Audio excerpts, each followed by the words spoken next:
Man, Gen 1 is the best. It started the whole franchise and it made us all fall in love. No way, Gen 2 is the best. It added shiny Pokemon, 2 brand new typings, and it gave us 2 full regions to play through. You're both wrong. Generation 4 is the best. It gave us the Distortion World, brand new evolutions, plus Generation 2 remakes, so just throw all those good things in here too. You're all wrong. Generation 8 is the best. It gave us Greedent.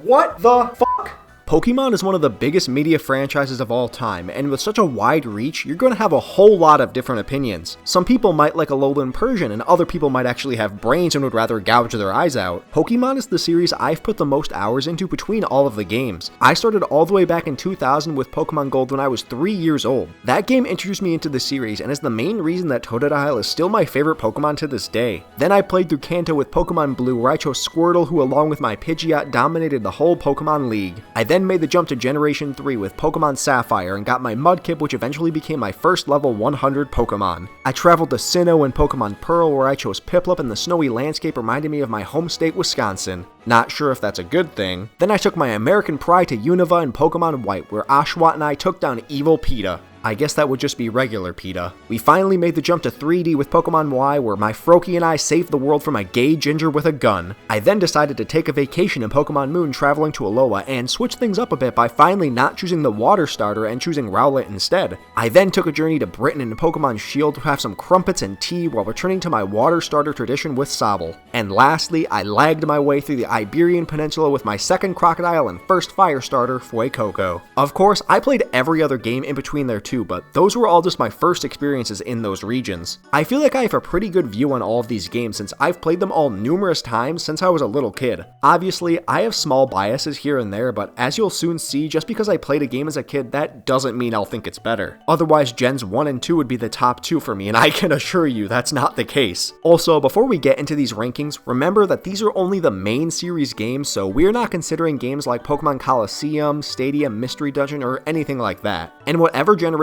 a remake came out, that's what it will be considered for. For example, Fire Red and Leaf Green will be considered as Gen 3 games because that's when they came out, and not Gen 1 games even though they're remakes of Gen 1. Does that make sense? Gosh, I hope so, because I don't want a ton of crazy Pokemon fans yelling at me in the comments. Who am I kidding though? That's gonna happen either way. Alright, with that all out of the way, let's rank all 9 generations of Pokemon and make everyone watching this upset as I always do, a staple of my videos. At number 9, I have none other than a generation that started it all with Gen 1. Hold on now, I know you're mad at me, but just give me a second. Oh gosh, they're burning down my apartment. Come on, it's not that serious. Let me say this, I love Gen 1. It introduced the original 151 Pokemon and launched the world into a Pokemon frenzy in the 90s. These games were great for the time, especially with the limited power of the original Game Boy. The gym leaders, routes, cities, music, and everything are the most well-known by far. It is easily the most iconic generation in the entire series. But that's just because it was the first one and not because it's the best. Sure, the towns can be memorable, but that's just because you played them as a kid. Looking back at them, there's so little to do in most of them. There's NPCs everywhere, but they don't really do anything, and they don't give you any items or quests or anything like a normal RPG. And the gym leaders are really only memorable because of a combination of them being the first ones and the anime. If Brock and Misty didn't journey with Ash, they would be way more forgettable, but they are also maybe the best companions Ash has ever had, so I will not hate on them at all. The game in general is also just broken to shit.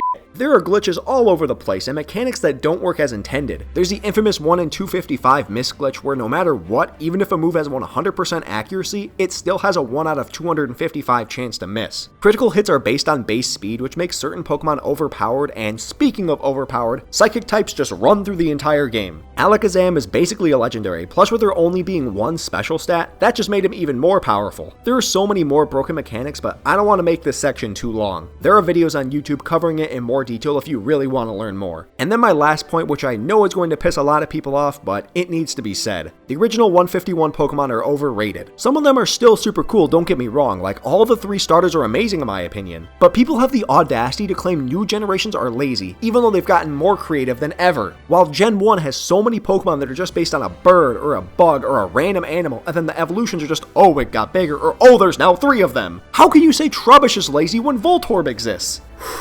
Okay. Enough ranting, let's move on to number 8. This pains me to say as it was my first game in the series, but at number 8 we have Generation 2. Johto may be my favorite region because of nostalgia, but the games themselves definitely have some issues looking back at them. Let's look at the positives first before I trash one of the first games I ever played. Almost all of the issues with Gen 1 were fixed in these games. No more random misses, they split the special into attack and defense, plus they added 2 new typings to make psychic types less overpowered with dark and steel types. There weren't as many new Pokemon as Gen 1, but in my opinion the designs were much cooler overall, and they gave us some sweet evolutions to Gen 1 mons that definitely needed them. Steelix, Scizor, and Crobat are still some of the coolest design to this day, plus we got all the baby Pokemon which weren't as exciting, but that means Gen 2 also introduced breeding. Top all of that off with 2 full regions with 16 badges, getting to battle yourself from the first game, and the game actually has color? How can this not be one of the best in the series? Actually, it's quite simple.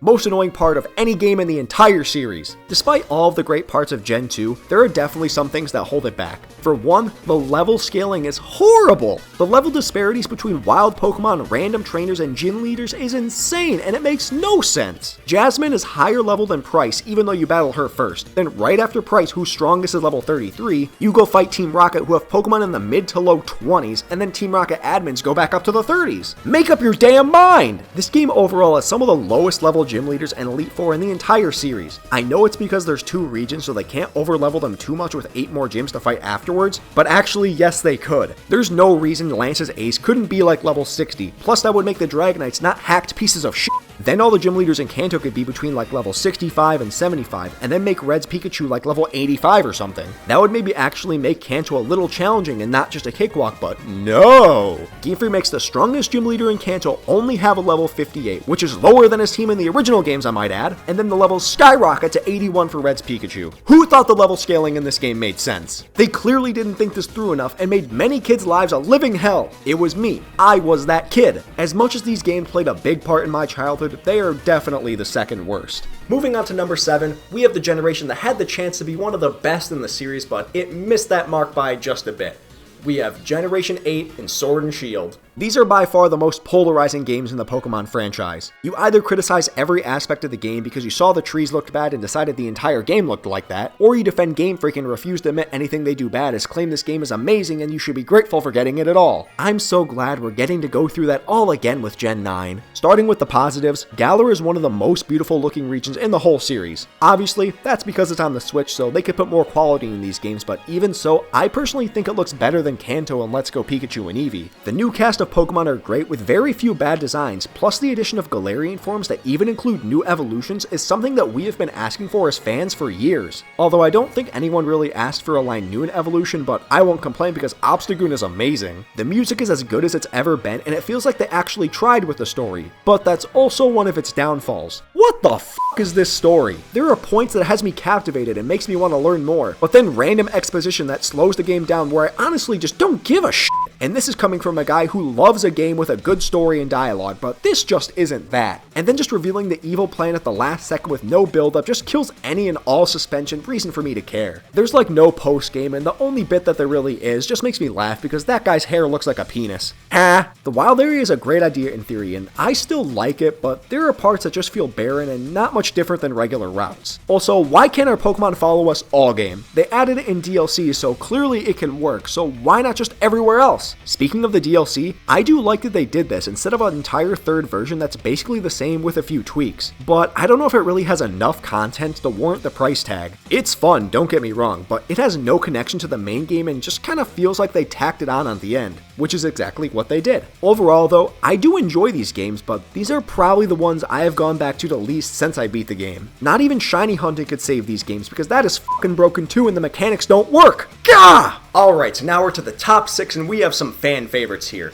At number 6, I have Generation 6 with Pokemon X and Y. This was the era where I kind of fell out of love with Pokemon for a bit because I was in high school and I didn't want to look like a fucking dweeb. Do I care now? You tell me. These games were super innovative and had some of the best ideas the series has ever had with Mega Evolution. Giving new evolutions to Pokemon is always something we want, and this allowed for that, but kept it strictly in battle and required specific items. Even though it was a big part of Gen 6, I really feel like they didn't do enough with it in those games. There's really only like 3 battles in the whole game where someone uses Mega Evolution, and one of them is the tutorial on how to use Mega Evolution. Every gym leader after her should have had one, plus all of the Elite Four members, but only Lysander and Diantha do, which is just super underwhelming. They did put a little more emphasis on it in the Ruby and Sapphire remake, which, oh yeah, that was one of the most requested remakes of all time. Everyone remembers the Hoenn confirmed days, and seeing those games in 3D was remarkable.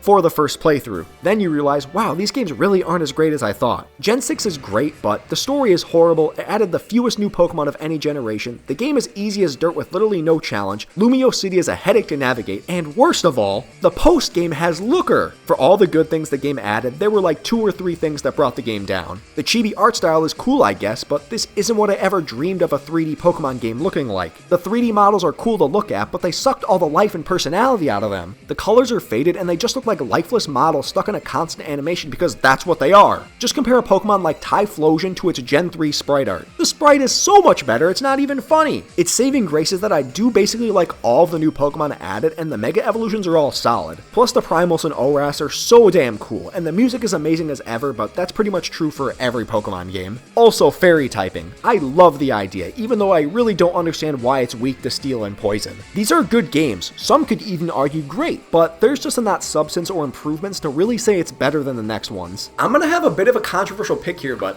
I'm gonna have Sun and Moon with Generation 7 at number 5. I feel like most people won't have these games nearly as high as me and might even have them near the bottom of their list, but I personally really enjoyed these games. Alola is easily one of my favorite regions and I love the tropical feel. It again didn't add a ton of new Pokemon, but they all had such cool designs, except for Bruxish. What the f are you? Golisopod is one of the greatest Pokemon designs ever, and honestly if I didn't have such a nostalgic attachment to Totodile, it might be my number 1 favorite. Even Rowlet became my second favorite starter at the time, and it was the first time I ever didn't pick a water starter for my playthrough. Sorry, Popplio. I love how they switched things up and didn't have classic gym leaders and instead went for trials and kahunas on each island. It made the game stand out and made you really feel like you were on an island with different traditions than the mainlands. And becoming the region's first ever champion is such a cool idea, especially when you realize that makes the champion battle music your theme. The Alolan forms were the first time creating new typings for old Pokemon and the best idea Pokemon has ever had. Team Skull and the Aether Foundation are great villains, plus the Ultra Beasts do look weird as shit, but I love them all. This was also my favorite the shiny hunt in with the SOS method, and I think a lot of people got into shiny hunting during this generation. This was also the first time they ever added completely new Pokemon mid-generation in Ultra Sun and Ultra Moon, which we now saw again in Legends Arceus. That's a lot of positives, so let's mention the negatives. Holy shit, there are way too many cutscenes for a Pokemon game. The game always tells you where to go, which makes the game feel super linear, although to be fair, every game is pretty damn linear. The Totem Pokemon can be a bit of a challenge, but the game for the most part is pretty dang easy. Except for Ultra Necrozma, that fight is bullshit, but I love it for that reason. Some of the characters are cheesy, but I do love Lily and was extremely sad when she left at the end of Sun and Moon. Thank gosh she stayed at the end of Ultra Sun and Ultra Moon, because otherwise I don't know if I could handle that again. There's also not a huge post game, which sucks, and a lot of the game does kind of feel lifeless without a lot of towns. Gen 7 are still great games and don't deserve the hate they get. I know I will get dislikes for having them in my top 5, but I do not care. I'm gonna get dislikes for having Gen 1 at number 9, so I'm prepared for anything. We're now at number 4, and personally if you have any of these at number 1, I will not be mad at you, but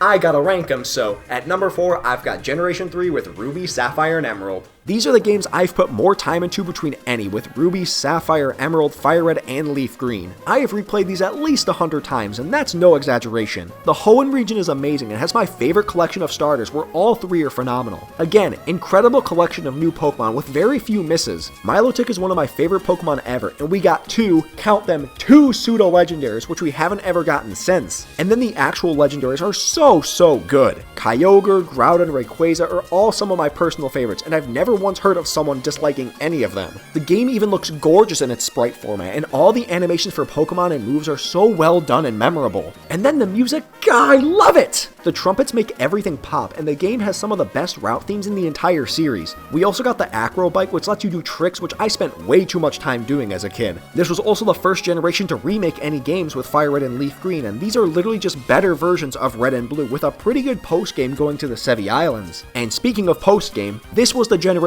to introduce the Battle Frontier in Emerald, which is still the best post-game in any franchise. They've only brought it back once, which is a travesty, and I just beg that they can bring it back in a future generation. perfection. Now on to the negatives, 7.8 out of 10, too much water. I still can't believe IGN actually said that. Going to the actual downsides, the game definitely has a bit too much backtracking for a Pokemon game. There are constantly points where you have to run back to places you previously were at just to progress in the game, which is very annoying. Especially before you get flying, you have to run everywhere on foot. And even worse, a lot of times the game won't even tell you where to go, which I usually don't say is a bad thing. Except when they don't even give you the tiniest hint, and it's something that you need to do to beat the game. Let's just go through a few examples. Rock Smash is randomly in a house that's never even once pointed towards and you need it to leave Mauville. Strength again is randomly in Rusturf Tunnel with no indication it's there. You can easily run into it on your way back from Meteor Falls if you go that way, but I know when I was a kid, I just returned the way that I went during the game by going to Dewford and then the Slateport. So I missed Strength until I got stuck in Seafloor Cavern, since you don't need Strength until that point after the 7th badge. That's really my only major issue with these games, but since I've played them a billion times at this point, I know where everything is, so that's not really an issue anymore. We are now at number 3, and if you've been keeping track, you know which 3 games we have left, but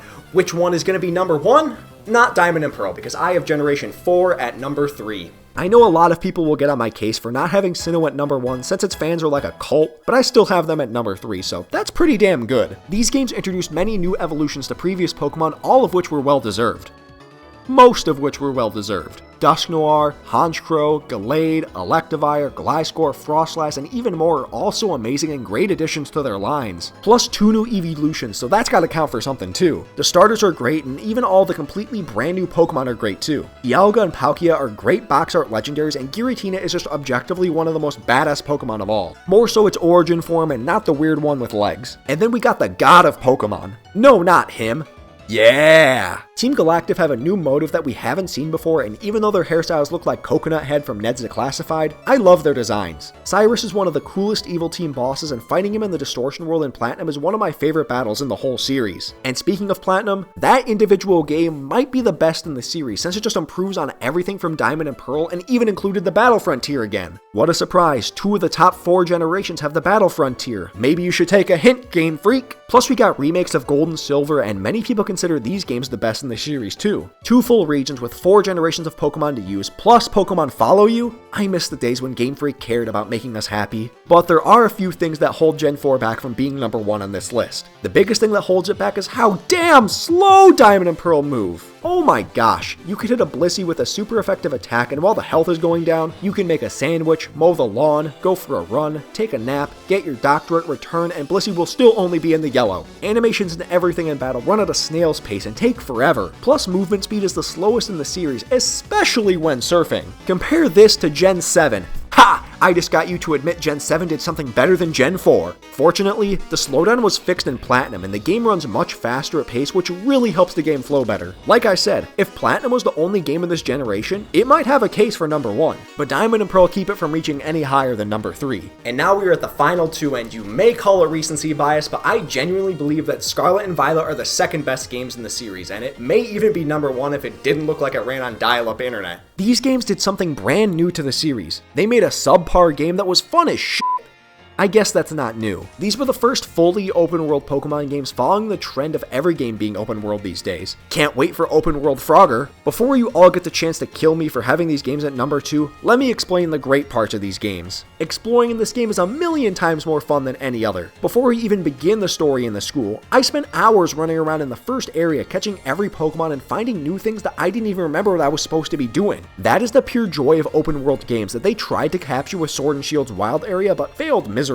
They did well with Legend Arceus, but with no hub that you need to come back to, it's finally truly open world. The fact that the game gives you 3 different storylines to follow to do in whatever order you want is great, since it makes every playthrough of the game feel different. Maybe one time you want to go in order from lowest level to highest, while other times you might want to give yourself a challenge and go to the high level areas first. They do block off certain areas of the game behind the abilities your ride Pokemon has, but that just means you need to complete a Titan before accessing them. And really, you just need to beat like the first 3 Titans, because that gives you the ability to jump higher and swim, which lets you access the whole game basically. The Titan Pokemon were great additions and feel like improved versions of the Totem Pokemon from Sun and Moon. Also, before I say anything else, I'm going to be mentioning that there are spoilers, so skip to this time if you want to avoid them. I love every Titan Pokemon, especially the giant Donphan in the desert. The first time I saw it from a distance, I literally was in awe and stared at it for a good minute or 2 before going forward, and then immediately got my team swept, but it was still fun. I'm so glad they only revealed 1 Titan Pokemon before the game came out, because it it made encountering them so much wilder to see the giant Pokemon come out of nowhere. Same goes for the gym and Team Star. Encountering each of them was so exciting to see what they were going to have on their team, except the bosses having a Revavroom on their team even though it wasn't a Poison Steel type. How in the f did they change its type, and why can't I do that? The gym leaders aren't overly difficult, but their shtick of using an old Pokemon and turning them into a new type with a Terrasilize gimmick was a nice change, especially when it made that Pokemon stronger, like Iona using a Miss Magius with Levitate and Electric type so that it had no weaknesses. That's the kind of stuff that I want to see more of. And then the coolest part of the whole game was all of the ancient and future Pokemon. Holy shit! Seeing these for the first time blew my mind, and even though some of them are interesting to say the least, the cool ones are some of the best designs in all of Pokemon. But with all of those positives out of the way, I guess I gotta mention the negatives. The graphics in this game are really disappointing for a franchise as big as Pokemon. The textures on the Pokemon themselves are pretty good, but the background and ground textures look like they're from 2001, and that might be generous. Also, the frame rate is horrible. Oh my gosh, some areas in the game lag like crazy. Especially when you're doing the Sunflora gym test, it looks like a fan-made game. And the fact that they didn't make the gyms or anything else scale to your level was a huge disappointment. What's the point of being able to do the gyms in any order if they aren't at your level? It would have been so cool if they all had different Pokemon and levels for each point in the game, but no. Instead, you can fight the Bug Gym Leader as the 8th one even though her ace is level 15. But to be honest, I can look past all those negatives just because of how fun it is. This is the most fun I've ever had in a Pokemon game, and it's not even close. This is how every Pokemon game should be moving forward, and if they can just fine-tune the small couple of issues with some patches, updates, or DLC, this will be the best Pokemon